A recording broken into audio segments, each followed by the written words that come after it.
Davis goes left. Davis gets a block. Davis has another block. Chris Davis. No flags. Touchdown. Auburn.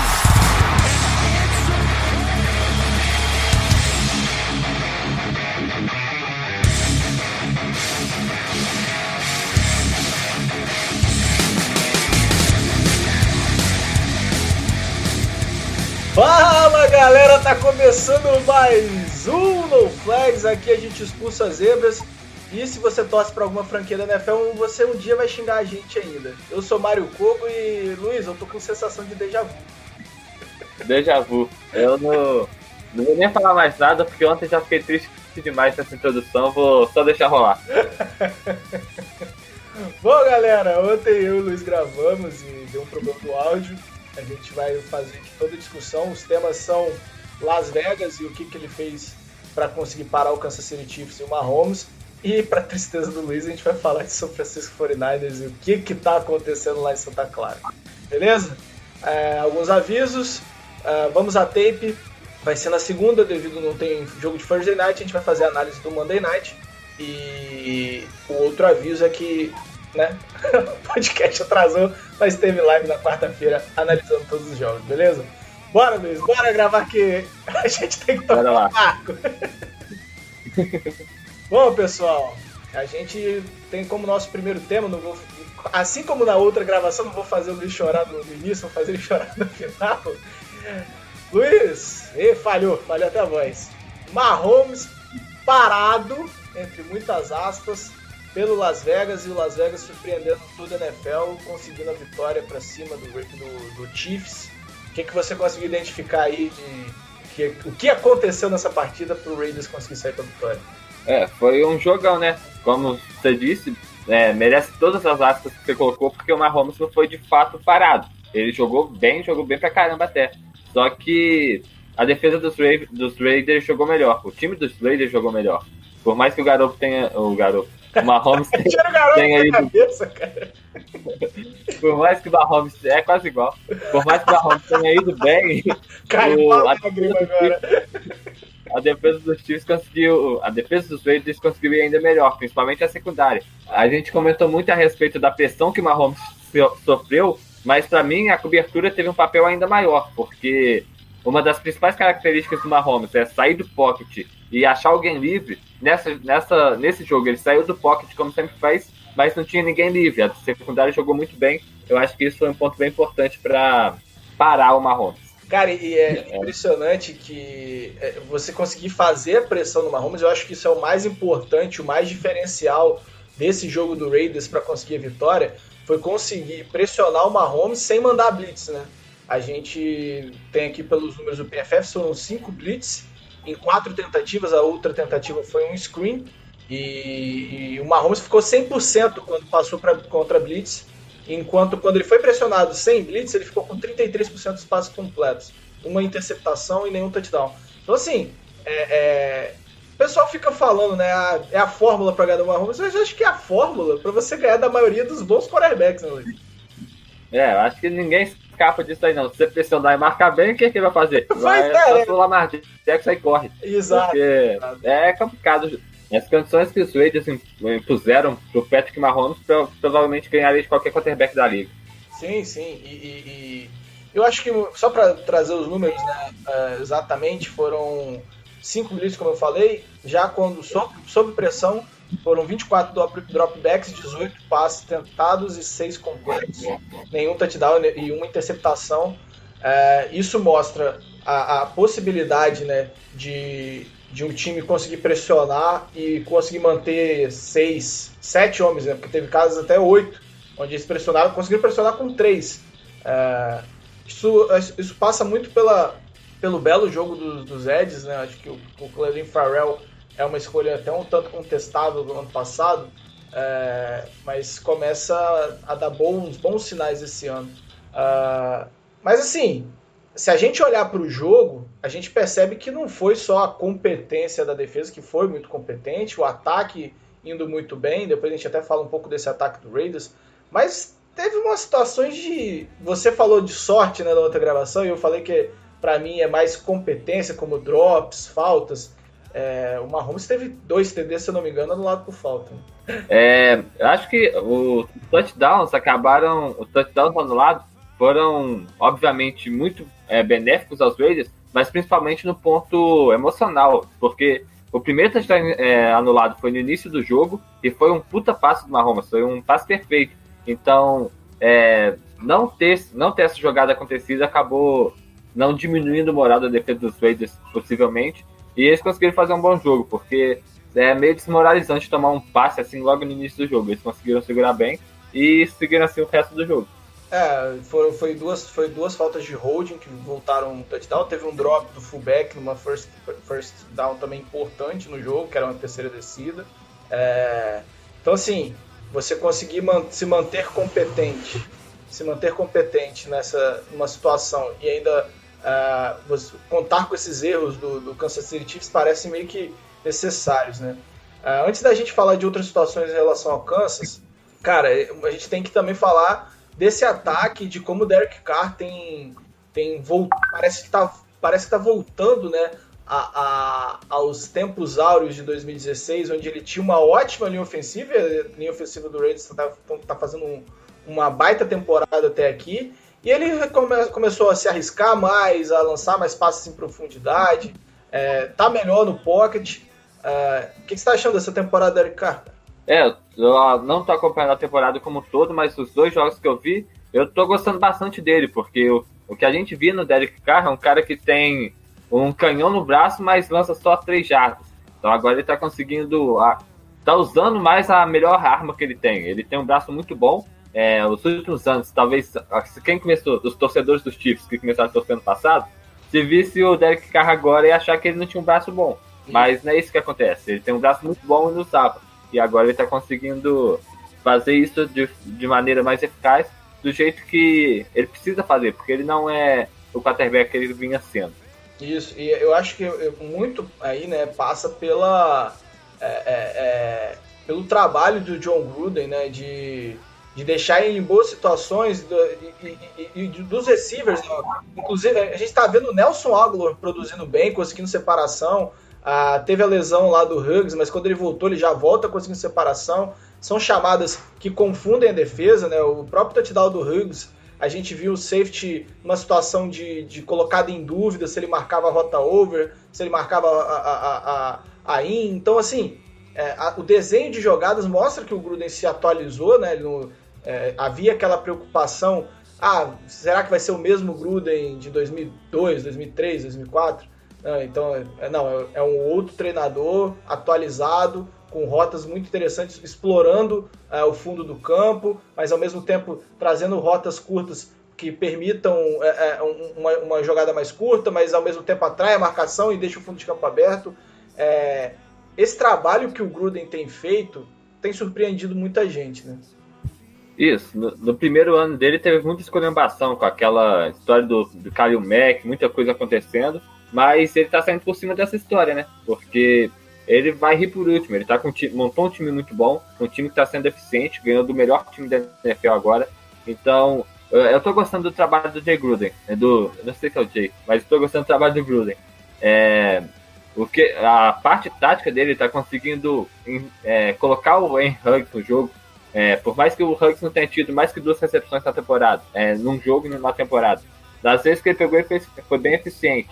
É um cara que eu tô gostando do trabalho dele, tá conseguindo pegar uma arma que ele pegou no primeiro round para ser efetivo e tirar isso dele. Exato. Eu espero ver o Huggs evoluindo, tendo mais recepções, tá aparecendo mais no jogo de forma efetiva, mas o que ele tá fazendo até agora tá muito bom.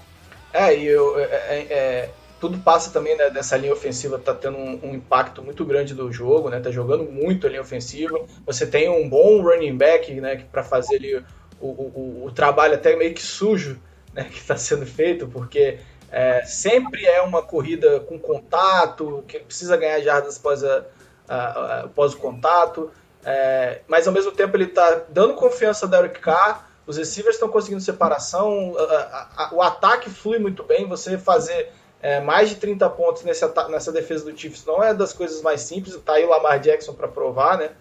sempre sofrendo. Então é muito interessante como esse ataque está sendo construído. Para finalizar aqui essa questão da análise, cara, a gente tem que lembrar que o Kansas City Chiefs não é só Patrick Mahomes, é um puta de um time bem construído, tem uma boa defesa, tem um ataque com ótimas peças, que tem Kelce, tem Hill, tem uma OL interessante. Quando a gente fala em parar o Mahomes, né, a gente até comete um pouco do erro, porque não é só parar o Mahomes, é parar o Chiefs, é diminuir o impacto que o Hill possa ter no jogo, o Kelce possa ter no jogo. Você acha que o maior trunfo, né, talvez a maior vitória do que o Raiders teve nesse jogo foi diminuir o impacto que o Travis Kelce teve na partida? Certamente. O Mahomes ele converteu terceira descida atrás de terceira descida, ele foi muito bem nesse aspecto. Por isso até eu digo que ele foi bem no jogo.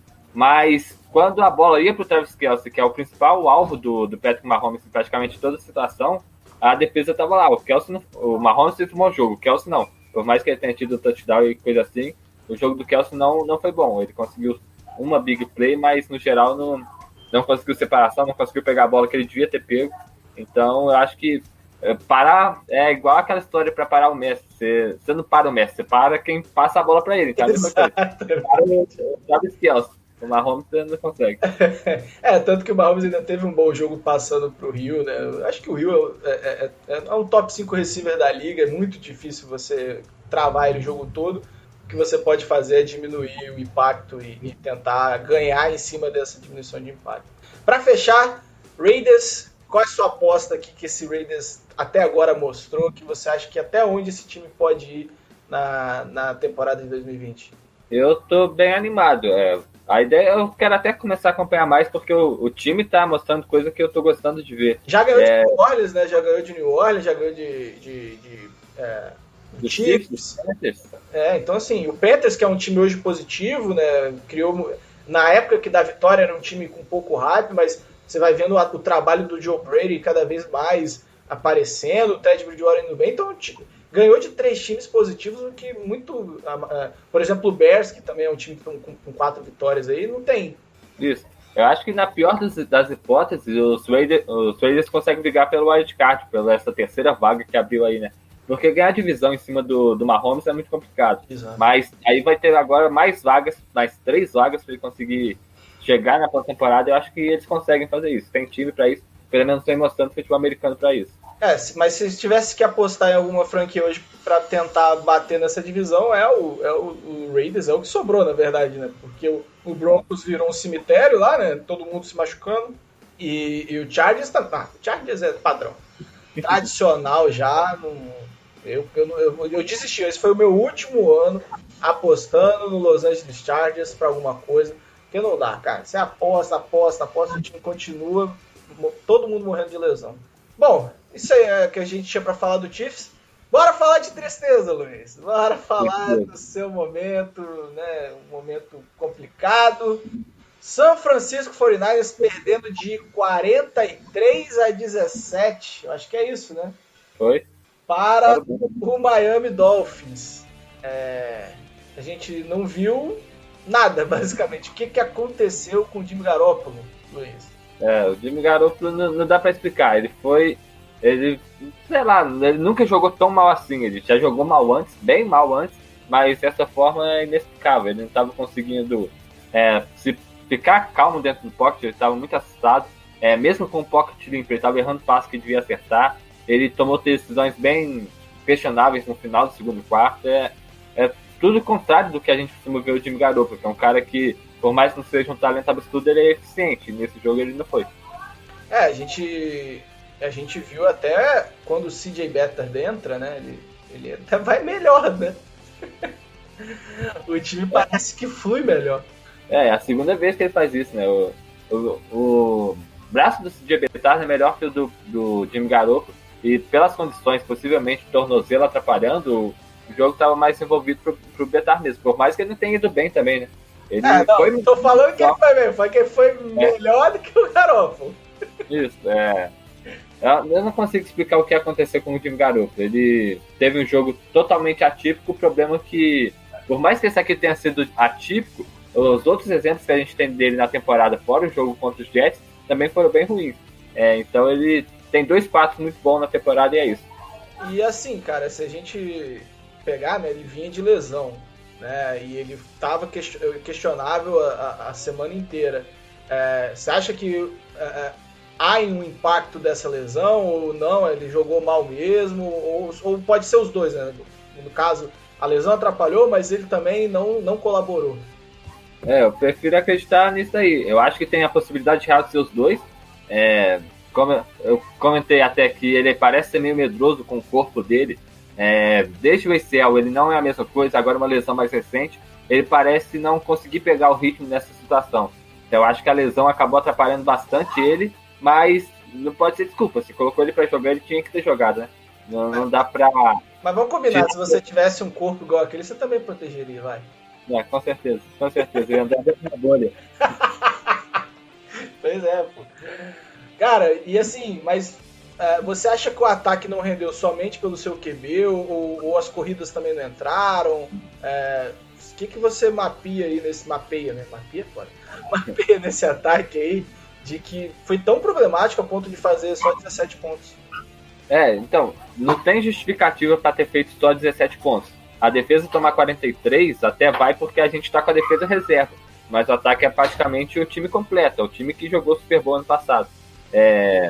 Eu esqueci qual era a pergunta. A linha ofensiva. Isso. O problema desse ataque foi a linha ofensiva, porque o Mostert foi o melhor jogador do ataque, na minha opinião, pelo menos. Ele, mesmo com a linha ofensiva bem ruim, ele conseguiu render, mesmo que tenha rendido tão bem. Ele jogou acima do nível dos demais. Eu também não gostei da forma que o Josh Kittle foi envolvido no jogo. Ele teve 15 recepções contra os Eagles e eu acho que não teve 5 agora contra os Dolphins. Então, acho que o game plan, a forma com que o Kyle Shanahan lidou com o jogo, mais a linha ofensiva muito ruim, acabou resultando nisso aí. Ele teve 7 targets, mas só 4 recepções, o Kittle. Enquanto a gente tem o Deebo Samuel com 8 targets e 2 recepções, e depois o Ayuk com 5 targets e 3 recepções. Mas assim, todos os números muito baixos para todos os jogadores, né? Cara, vamos passar para o outro lado da bola. Eu sei que o Niners está devastado por lesões, né? Não tem seus edges titulares, a secundária está sem os seus 2 titulares de corner, né? Acho que é isso. E tá jogando quase... Tem jogador aí que não era practice squad do time. Hoje tá como titular na secundária. Mas assim, existe um problema somente das lesões ou o time, mesmo com as lesões, está jogando aquém do que poderia com esses jogadores que tem disponível? Tá jogando aquém. Por exemplo, com o Alexander é um exemplo excelente, porque ele não tá bem nessa temporada, não. Jogou bem mal o primeiro jogo, jogou mal o segundo, jogou mal o terceiro de novo. Quem tá sobressaindo é só o Fred Warner. As lesões realmente atrapalham os cornerbacks, por exemplo. O 49ers estava sem cornerback 1, 2. O Nickel titular estava sendo reserva do 1 e do 2. Estava jogando com o cornerback 5 em campo. Brian Allen. E tem também a lesão do Nick Bosa e do DeForest, certamente prejudica bastante, porque a gente já viu como essa defesa joga sem pass rush. Isso em 2018, terminou na pick 2 do draft, né? Então, a defesa está numa situação bem complicada, eu não vejo muita perspectiva, não. Mesmo com muita gente fora, muita gente podendo voltar, não é uma unidade tão forte quanto costumava ser. E já que você citou aí da pressão, né? Um dos caras, acho que o que mais fez pressão no passado foi o Eric Armstead, e esse ano ele tá aquém na temporada. E a gente tem, né, o contexto de que o Eric Armstead se manteve no elenco e para isso precisou ser trocado o nosso queridíssimo Defoe Buckner. Cara, essa troca e o nível que o Eric Armstead tá jogando esse ano acaba dando aquela pontada de foi um erro, não deveríamos ter feito isso. A tristeza de perder o DeForest Buckner foi instantânea, né? Mas a situação que a gente está agora deixa ainda pior. Sim. O Buckner tá com o 49ers desde 2016, se eu não me engano, e nunca teve um time bom, nunca teve uma defesa boa ao lado dele. O único ano que teve foi 2019.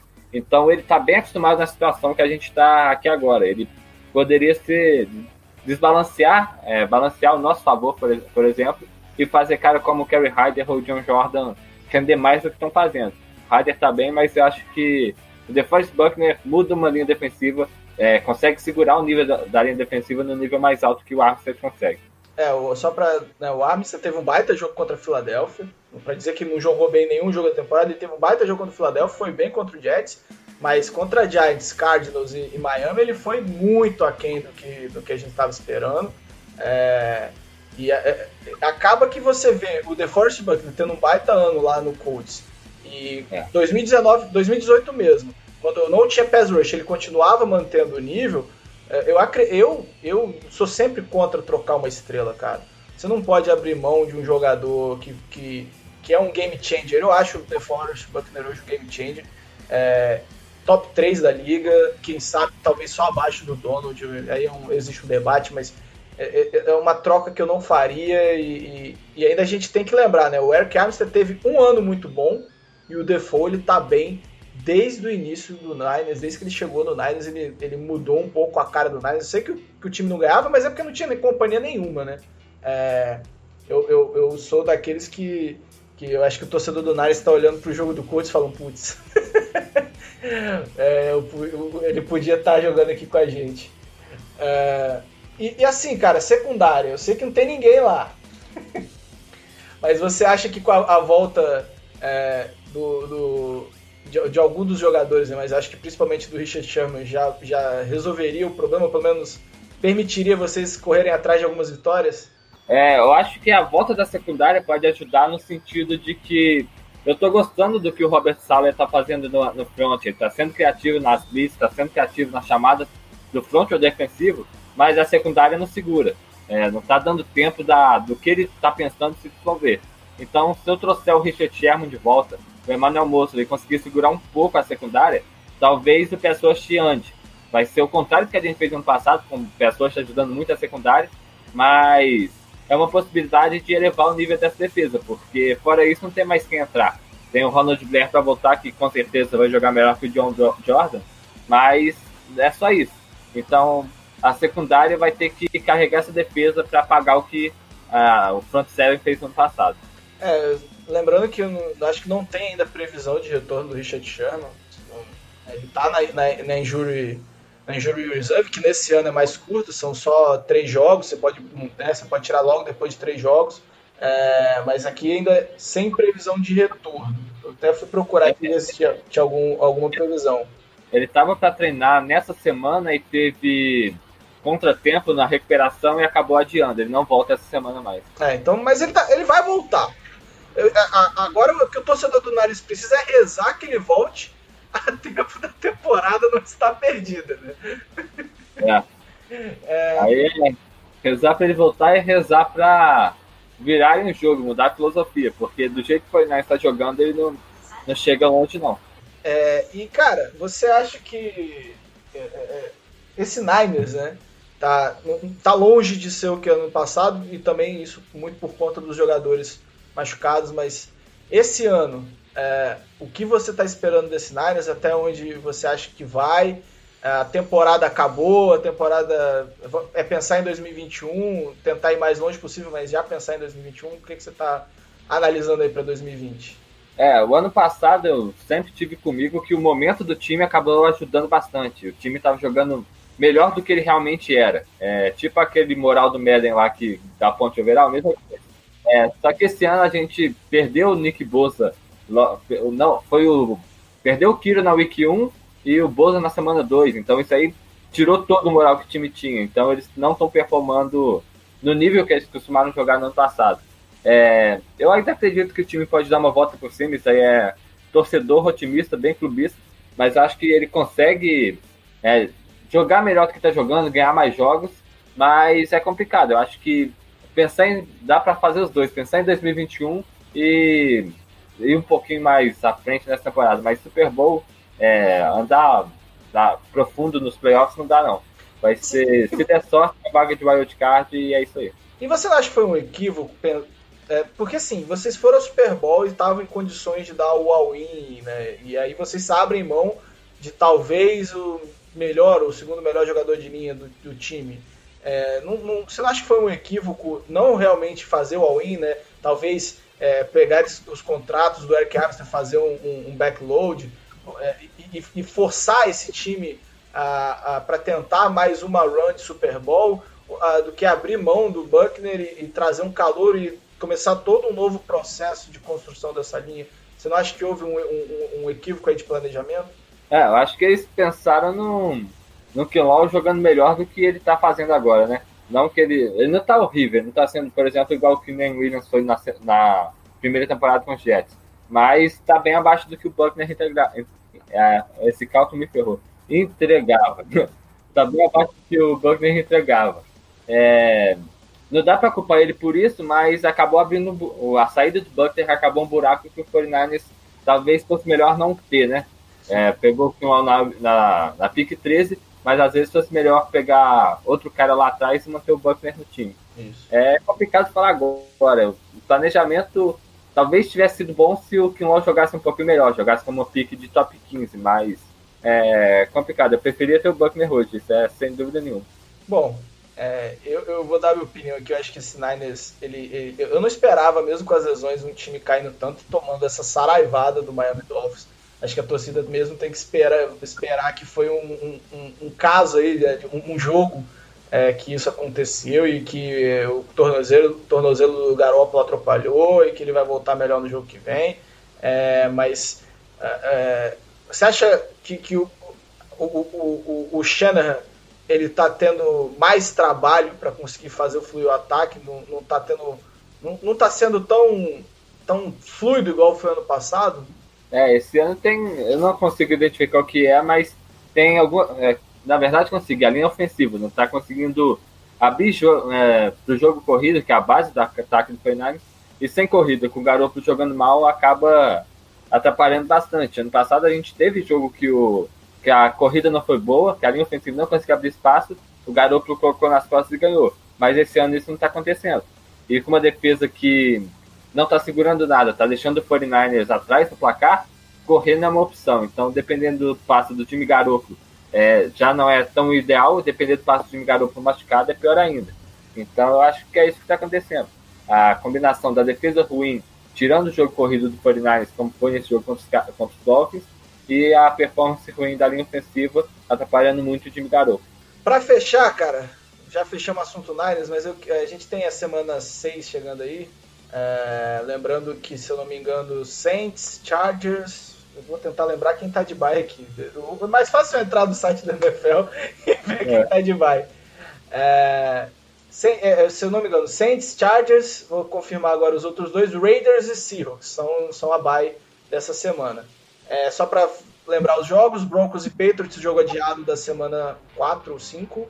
Texans e Titans, Browns e Steelers, Ravens e Eagles, Washington e Giants, Falcons e Vikings, Lions e Jaguars, Bengals e Colts, Bears e Panthers, Jets e Dolphins, Packers e Buccaneers, Rams e Niners, boa sorte.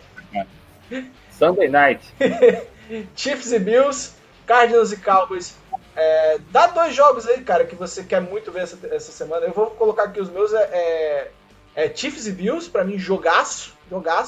E tô curioso pra ver Packers e Buccaneers, pra simplesmente ver o Packers batendo o Buccaneers. É só por isso mesmo. Eu acho que esse jogo do Packers e Buccaneers vai ser um jogo bom de novo. Tom Brady contra o Aaron Rodgers, né? Nunca é ruim ver 2 quarterbacks jogando bem. 2 quarterbacks bons jogando, pra falar mais certo. Mas eu sempre falo pro Tom Brady aqui, ó. 4? 4. Era 4. Tchau, Tom Brady. Eu acho que outro jogo que eu gostaria de ver bastante é os Steelers contra os Browns, porque os Browns estão numa fase muito boa e a linha defensiva dos Steelers, eu gosto muito de defesa, é linda de ver. Então eu acho que esses dois, os Packers e Buccaneers, Browns e Steelers, vão ser 2 jogos que eu quero parar para ver. Rams e Niners você vai dormir mais cedo, né? Rams e Niners eu vou estudar para a prova de segunda. É isso, galera. Agradeço demais ao Luiz, cara, ter que regravar esse programa. Foi até legal que a gente acabou vendo outras coisas que a gente não tinha visto na gravação de ontem. Acho que até ficou mais curto. Obrigadão, Luiz.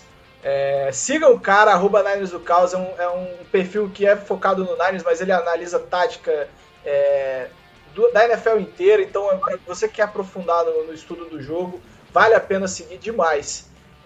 Então vai lá, @Análise do Caos no Twitter e siga o cara que é muito bom. E ele tá na turma da tape, no jogo de segunda você faz a tape de Arizona, né? Isso, vou analisar uma jogada do Arizona. Contra o Niners vai ser? Não sei, ainda tem que escolher a jogada.